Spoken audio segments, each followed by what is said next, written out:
যা নাজিল করা হয়েছে, এই পরের অংশটা হলো কোরআন, আর যিকির অর্থটা হলো হাদিস। ইমাম ইবনে হাজম রাহিমাহুল্লাহ তিনি বলেছেন, ফাসাহহা আন্না কালাম রাসূলিল্লাহ সাল্লাল্লাহু আলাইহি ওয়াসাল্লাম কুল্লাহু ফিদ-দীন ওয়াহয়ুন মিন ইনদিল্লাহি আযজা ওয়া জাল লা শাক্কা ফি যালিক। তিনি বলছেন যে রাসূল সাল্লাল্লাহু আলাইহি ওয়াসাল্লামের কথা কুল্লাহু ফিদ-দীন, সবই দ্বীনের অংশ, ওয়াহয়ুন মিন ইনদিল্লাহি আযজা ওয়া জাল, এটা আল্লাহর পক্ষ থেকে, মহান আল্লাহর পক্ষ থেকে এটা ওহী, লা শাক্কা ফি, এর মধ্যে কোনো সন্দেহ নেই। ওয়ালা খিলাফা বাইনা আহাদিন মিন আহলিল লুগা ওয়াশ শারঈয়্যা ফি আন্না কুল্লা ওয়াহয়িন নাযালা মিন ইনদিল্লাহি আযজা ওয়া জাল। তিনি বলছেন যে কোনো সাহিত্যিক বা শরীয়তের কোনো ব্যক্তিদের মধ্যে কোনো ইখতিলাফ নাই, ফি আন্না কুল্লা ওয়াহয়িন নাযালা মিন ইনদিল্লাহি তাআলা, সব ওহী নাজিল হয়েছে একমাত্র কার পক্ষ থেকে? আল্লাহর পক্ষ থেকে। ফাহুয়া যিকরুন মুনাজ্জালুন, ওই যে জিকির, ওয়া আনজালনা ইলাইকা যিকর, ফাহুয়া যিকরুন মুনাজ্জালুন ফাল ওয়াহয়ু কুল্লুহু মাহফুজুন বিহিফজিল্লাহি তাআলা লাহু বিয়াকিনিন। ইমাম ইবনে হাজম আন্দালুসি রাহিমাহুল্লাহ তিনি বলছেন, অতএব এই জিকিরটা আল্লাহর পক্ষ থেকে নাজিল হওয়া, এগুলো সবই ওহী, মাহফুজুন বিহিফজিল্লাহ, এটা আল্লাহর পক্ষ থেকে সংরক্ষিত। আল্লাহ বলছেন, ওয়া আনজালনা ইলাইকা যিকর ওয়া ইন্না লাহু লাহাফিজুন, 9 নম্বর আয়াত সূরা হিজর। আল্লাহ নিজেই বলছেন, আমি জিকির নাজিল করেছি। এই জিকির দ্বারা কোরআন এবং সুন্নাত দুইটাই। এখানে ছোট্ট একটা প্রশ্ন করি আপনাদেরকে, সেটা হলো আহলে কোরআনদের একটা অজুহাত আছে। অজুহাতটা কি? যে হাদিসের মধ্যে অনেক জাল জয়ীফ আছে, কিন্তু কোরআনের মধ্যে কোনো জাল জয়ীফ নাই। এটা হাদিস যদি ওহী হবে, তা ত্রুটিপূর্ণ হলো কেন? তাই না? আমি এই মূর্খদেরকে প্রশ্ন করতে চাই, হাদিস সংরক্ষণ করেছেন কারা আর কোরআন সংরক্ষণ করেছেন কারা? উত্তর কি? আপনারা বলেন, উত্তর কি? হাদিস সংরক্ষণ করেছেন কারা? ফেরেশতারা না সাহাবীরা? সাহাবীরা। কোরআন সংরক্ষণ করেছেন কারা? না ফেরেশতারা? সাহাবীরা না? ও বুঝেননি। কাতেবে ওহী কোরআন লিখেছেন কারা? কোন দলিল আছে ফেরেশতারা লিখছেন? তাহলে তা হাদিস সংরক্ষণ করেছেন আল্লাহ ফেরেশতাদের মাধ্যমে, কোরআনও সংরক্ষণ করেছেন আল্লাহ ফেরেশতাদের মাধ্যমে, নাকি? নাউজুবিল্লাহ বলেন। হাদিস কোরআন সংরক্ষণ করেছেন আল্লাহ রাব্বুল আলামিন সাহাবীদের মাধ্যমে, হাদিসও সংরক্ষণ করেছেন সাহাবীদের মাধ্যমে। আপনি কোনো দলিল দিতে পারবেন যে জিবরিল আমিন নিজে কোরআন কোন ফলকে লিখেছেন? কোন দলিল আছে? শুনেন, এই যে একটা কথা, বিজ্ঞ আল্লাহ যাদের কবুল করেছে সে আলেমদের কথায় বরকত আছে। ইমাম ইবনে হাজম আন্দালুসি রাহিমাহুল্লাহ একটা কথা বলছেন, লা খিলাফা বাইনা আহাদিন মিন আহলিল লুগা ওয়াশ শারঈয়্যা, যারা সাহিত্যিক, আরবি সাহিত্যের পণ্ডিত যারা এবং শরীয়তের পণ্ডিত যারা, তারা হাদিস যে মানতে হবে ওহী, এ ব্যাপারে মতভেদ করেনি। বরকত কোনটা বললাম? যারা হাদিসের ব্যাপারে প্রশ্ন উত্থাপন করেছে আজ পর্যন্ত সারা পৃথিবীতে, তাদের মধ্যে একজনও আলেম নাই, সবাই মূর্খ। আমি আবারও বলছি, তারা সবাই মূর্খ, তাদের দ্বীনি কোনো জ্ঞান নাই। এবং বাংলাদেশে যারা আছে তারা আরো মূর্খ। এই যে আমি দলিল চাইলাম, যাদের কাছে দলিল নাই তারা কি উত্তর দিবে? কি ওদের জানাই নাই, ওদের জানাই নাই। আর এরা মূলত আপনার শিরোনামটা আহলে কোরআনের মূলকে কুফুরি, এই শিরোনামটা কেন সুন্দর হয়েছে বললাম। মূলত আহলে কোরআন মুখ দিয়ে বলে, কিন্তু এরা মূলত কাফের আর কুফুরিটাকে প্রচার করা গোপনে গোপনে। এদের নাম রাখা উচিত আহলে কুফরান। কি আপনারা বলেন কোরআন না বলে কি বলবেন? কুফরান। কুফরান মানে কি? কাফের। কুফরান মানে কি? কাফের দলকে ওরা কোরআনকে ব্যবহার করেছে। যেমন বাংলাদেশে কিছু মানুষ ব্যবহার করেছে আহলে সুন্নাহ ওয়াল জামা, ব্যবহার করেনি? নরম সুন্নি আর গরম সুন্নি আছে না? এদের মধ্যে মাজার পূজা, কবর পূজা, পীর পূজা, খানকা পূজা, মানুষ পূজা, পাথর পূজা ছাড়া অন্য কোনো আদর্শ নেই, অথচ নাম রাখছে কি আহলে সুন্নাহ ওয়াল জামা। এজন্য ইমাম আহমদ বিন হাম্বল রাহিমাহুল্লাহ বহু আগে বলে দিয়েছেন, না বেতাতান ওয়া হাসবিয়া, এরা হটকারিতা করে, অধ্যত্ব দেখিয়ে তারা নিজেদের নাম রাখছে আহলে সুন্নাহ ওয়াল জামা। তো ঠিক এরা কোরআনকেও অস্বীকার করে, হাদিসকেও অস্বীকার করে, কিন্তু নিজেকে পরিচয় দেয় কি বলে? আহলে কোরআন বলে। মূলত এদের নাম হলো আহলে কুফরান, আহলে কুফরান। এবার যে কথাটা বললাম, সাহাবীরাই কোরআন সংকলন করেছেন, হাদিসও সংকলন করেছেন। আপনি বলেন কোরআনের মধ্যে কেউ জাল জয়েব ঢোকাতে পারেনি। আপনার কথা একটু বুঝে নেন, বুঝে কথা বলবেন। শিয়াদের আলাদা কোরআন আছে এবং শিয়াদের মধ্যে অনেকগুলো ভাগ আছে, তাদের মধ্যে আলাদা আছে। শিয়ারা যেমন 3 লক্ষ হাদিস জাল করেছে, তেমনি তারা কোরআনের নামে অনেক সূরা তৈরি করেছে। আপনি যে বললেন যে কোরআনকে জাল করা হয়নি, আপনারা মিথ্যুক। রাসূল সাল্লাল্লাহু আলাইহি ওয়াসাল্লামের যুগে কাফেররা সূরাতুল বুরুজের বিরুদ্ধে সূরাতুল ফুরুজ তৈরি করেছে, সূরাতুল আসর এর বিরুদ্ধে কাফেররা তৈরি করে সূরাতুল আবর। আপনার তো ইলম নাই, বুঝবেন কি করে? বর্তমান যুগেও যখন করোনা আসলো না, এই করোনার সময়ে শিয়ারা কোরআনের বিরুদ্ধে জাল করেছে সূরাতু করোনা। এটা জানেন আপনি? আপনি তো ইলম নাই, জানবেন কি করে? শুধু তাই না, আল্লাহ রাব্বুল আলামিন যে নাজিল করেছেন, আমরা যে কোরআন অনুসরণ করি, সেইটা হলো 30 পারা। আর শিয়াদের তৈরি করা কোরআন হলো 90 পারা।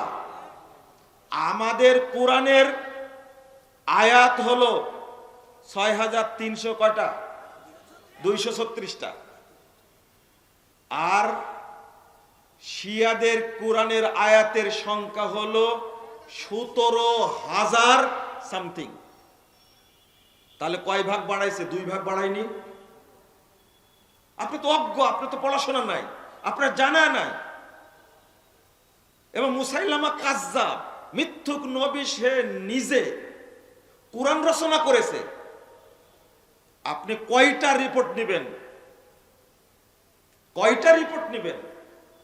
এবং ওই ধারাবাহিকতায় বাংলাদেশেও কিছু মূর্খ কোরআনের আয়াত চেঞ্জ না করলেও কোরআনের ভিতরে মিথ্যা দোয়া ঢুকাইছে। ঢুকায়নি? যেমন, মাফ করবেন আমাকে, কোরআনের মধ্যে রুকু ঢুকালেন কেন? সৌদি আরবের কোরআনের রুকু নাই, বাংলাদেশের কোরআনে, উপমহাদেশের কোরআনের রুকু আসলো কোথায় থেকে? কেন 540টা রুকু? আমি এর আগে বলে দিয়েছি। এক, ওয়াকফ, লাম দিয়ে বলেছেন ওয়াকফে জিবরিল, সুয়াদ দিয়ে বলেছেন ওয়াকফে সাল্লাল্লাহু আলাইহি সাল্লাম, মুনজিল দিয়ে বলেছেন 1 মুনজিল করে সাহাবীরা কোরআন তেলাওয়াত করতেন। কোথায় পেয়েছেন মঞ্জিল কোরআনের মধ্যে? হাদিস দ্বারা প্রমাণিত হিজ থাকবে। রাসূল সাল্লাল্লাহু আলাইহি ওয়াসাল্লাম সাহাবায়ে কেরাম হিফজ অনুযায়ী পড়তেন, হিজব। এইটা আবু দাউদের হাদিস দ্বারা প্রমাণিত সহিহ হাদিস। ওইটা নাই আমাদের প্রিন্টের কোরআনে, কিন্তু সৌদি আরবের প্রিন্টে কিন্তু আছে, ওখানে রুকু নাই। এরপরে তাবিজের নকশা যোগড়া করেছেন, এরপরে কোরআনের শেষে যোগ করেছে দুআউ খাতমিল কোরআন, আছে না, বিশাল পৃষ্ঠা। কোথায় পেয়েছেন এগুলো? কোরআন আল্লাহর কালাম, সেখানে হাত দেওয়ার সাহস আপনি কিভাবে পেলেন? আমার খুব ভালো লাগলো, আমি যখন মাগরিবের সালাতের টাইম এখানে আসি, তখন একজন কোরআন তেলাওয়াত করছিলেন। কোরআন তেলাওয়াতের পরে খুব সুন্দর করে পড়ছেন সুবহানাকাল্লাহুম্মা ওয়া বিহামদিক আশহাদু আল্লা ইলাহা ইল্লা আনতা আস্তাগফিরুকা ওয়া আতুবু ইলাইকা। অন্তরটা ভরে গেছে। যাক, অন্তত এই জমিয়ত আহলে হাদিসের সম্মেলনে এত মানুষের সামনে কোরআন তেলাওয়াতের ফলে যে রাসূল সাল্লাল্লাহু আলাইহি ওয়াসাল্লাম এই দোয়া পড়তেন, এটা অন্তত মানুষ জেনে নিল। আর এর ফজিলত কত? আপনি বলবেন সাদাকাল্লাহ, কোনো ফজিলত নাই, কিন্তু রাসূল সাল্লাল্লাহু আলাইহি ওয়াসাল্লাম বলছেন 10140 নম্বর হাদিস, as-সুনানুল কুবরা নাসাইর মধ্যে এসেছে, যতটুকু পড়লেন আপনি যত নেকি হলো, আল্লাহ রাব্বুল আলামিন সেই নেকিগুলো মসৃণ ফলকে লিখবেন এবং তার কাছে কিয়ামত পর্যন্ত সংরক্ষণ করবেন। দোয়াও পেলাম, দলিল পেলাম, ফজিলতও পেলাম, কিন্তু তেলাওয়াতের পরে সাদাকাল্লাহুল আযীম ওয়া সাদাকা রাসূলুহুন নাবিয়ুল কারীম ওয়া নাহনু আলা যালিকা মিনাশ শাহিদিন পড়লেন। একটা দলিল দেখান তো, একটা ফজিলত দেখান তো। কোরআনে সাজদা হলো 15টি, আমাদের দেশে করা হয়েছে কয়টি? 14টি। কত বড় সাহস রে ভাই! সূরা হজ্জের দ্বিতীয় সেজদার জায়গা লিখে রাখছে ইনদা শাফিঈ। যখন কোরআন নাজিল হয় তখন কি ইমাম শাফির জন্ম হয়েছিল? ইমাম শাফির জন্ম হয়েছে 150 হিজরিতে, 204 হিজরিতে মারা গেছে। কোরআনের পিঠে আয়াতের পাশে কেন লেখা থাকলো ইনদা শাফিঈ? আমাদের ভয় নাই, আমাদের ভয় নাই। অতএব কোরআনের মধ্যে আপনি কিছু বাড়াবেন, এই সাহসটা করার দরকার নাই। এরপরে তাবিজের নকশা ঝুলাইছে, ঝুলাইনি? বহু কোরআনের তাবিজের নকশাটা ঝুলাই দিয়েছে। কেন? আরো দুঃখজনক, বিসমিল্লাহির রহমানির রহিম সূরা ফাতিহার আয়াত হাদিস দ্বারা প্রমাণিত, কিন্তু আপনি কোরআন ছাপালেন, সূরা ফাতিহার 1 নম্বর আয়াত করেননি। কি বললেন?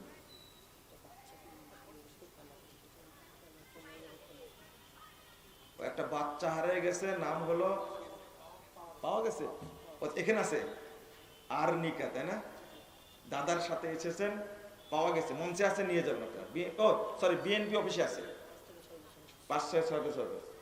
এই বাচ্চাটা আপনারা মনে খুঁজছেন, আমি মনে করেছি পাওয়াই যাচ্ছে না। পাওয়া গেছে, কিন্তু মালিক পাওয়া যাচ্ছে না। একসময় পাওয়া যাবে ইনশাআল্লাহ। এত জরুরি না এটা। বাচ্চা যেহেতু পাওয়া গেছে আর টেনশন নাই, তাই না? একসময় পাওয়া যাবে। কি বলছিলাম বলেন তো দেখি? বিসমিল্লাহ সূরা ফাতিহার অংশ, কিন্তু আমাদের দেশে ছাপানো হয়েছে কি? বিসমিল্লাহকে সূরা ফাতিহা আয়াত ধরা হয়নি। আপনি সৌদি আরবের কোরআন খোলেন, মুসহাফুল মদিনা খুঁজে দেখেন, আপনি যান সৌদি আরবে, একটু যান, ঘুরে এসে দেখেন ছাপানো আছে কিনা। আমাদের দেশে করা হয়নি। আমরা খুব সাহসী, কিন্তু আমরা কোরআনের উপরেও হাত খেলেছি। যাক, এটা সাবজেক্টের বাহিরে, কিন্তু কথাটা বলে ফেললাম। আমি বুঝাতে চাইলাম, যুগে যুগে কোরআনের উপরে আঘাত করা হয়েছে। আমার কাছে এখনো কোরআনের কপি আছে। এই বাংলাদেশের কিছু কুলাঙ্গার কোরআনের আয়াত পর্যন্ত চেঞ্জ করেছে। ও আহলে কোরআন, তোমরা কোথায় আছো যে ওদের বিরুদ্ধে মামলা করো, হাইকোর্টে রিট করো? করো না কেন তোমরা? আমি বুঝাতে চাইলাম, কিয়ামত পর্যন্ত থাকবে। হাদিসের বিরুদ্ধে যেমন শয়তান ছিল, কোরআনের বিরুদ্ধে থাকবে। এটাকে মোকাবেলা করতে হবে আমাদেরকে, মুখোশ উন্মোচন করতে হবে পরিষ্কার ভাবে। আহলে কোরআন কাফের যেহেতু, আপনার গ্রামে থাকলে প্রথম পদক্ষেপ হলো ওকে ত্যায্য পুত্র করুন, কাফের বলে ঘোষণা করুন, মসজিদে তাকে ঢুকতে দিবেন না। 2 নম্বর, মারা গেলে জানাজা দিবেন না, ওকে আপনার গোরস্থানে দাফন করবেন না। ওকে সমাজে রাখবেন না, আপনার সন্তান হলেও ওকে বের করে দিন আগে। ওরা আমার সাথে লাগবে না, আমার কাছে আসবে না, ওরা যাবে আপনার কাছে আপনাকে ভুল বোঝানোর জন্য। আর তাদেরকে যে আপনি বুঝাবেন, তাদের তো এলেম নাই, এলেম নাই।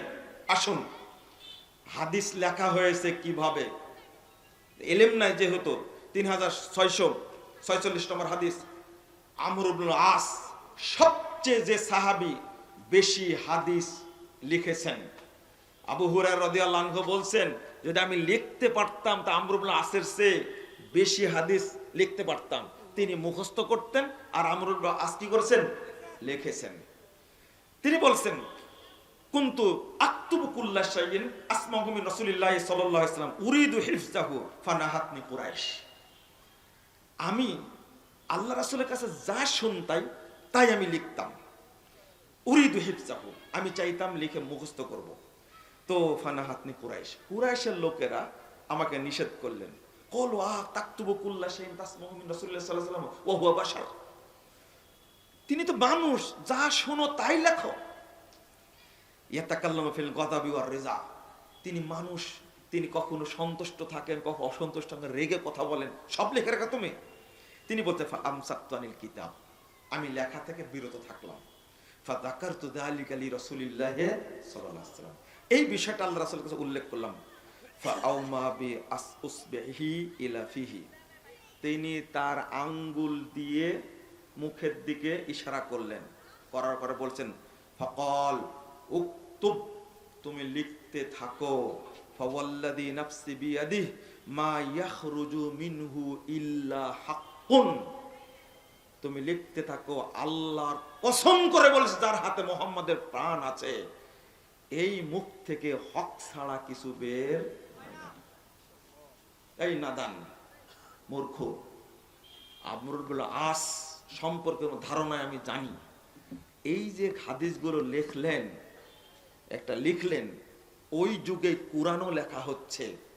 কোরআন বিশ্বাস করতে পারলে, কিন্তু হাদিস বিশ্বাস করতে পারলে না কেন? বুঝেননি কথা? তুমি কোরআন বিশ্বাস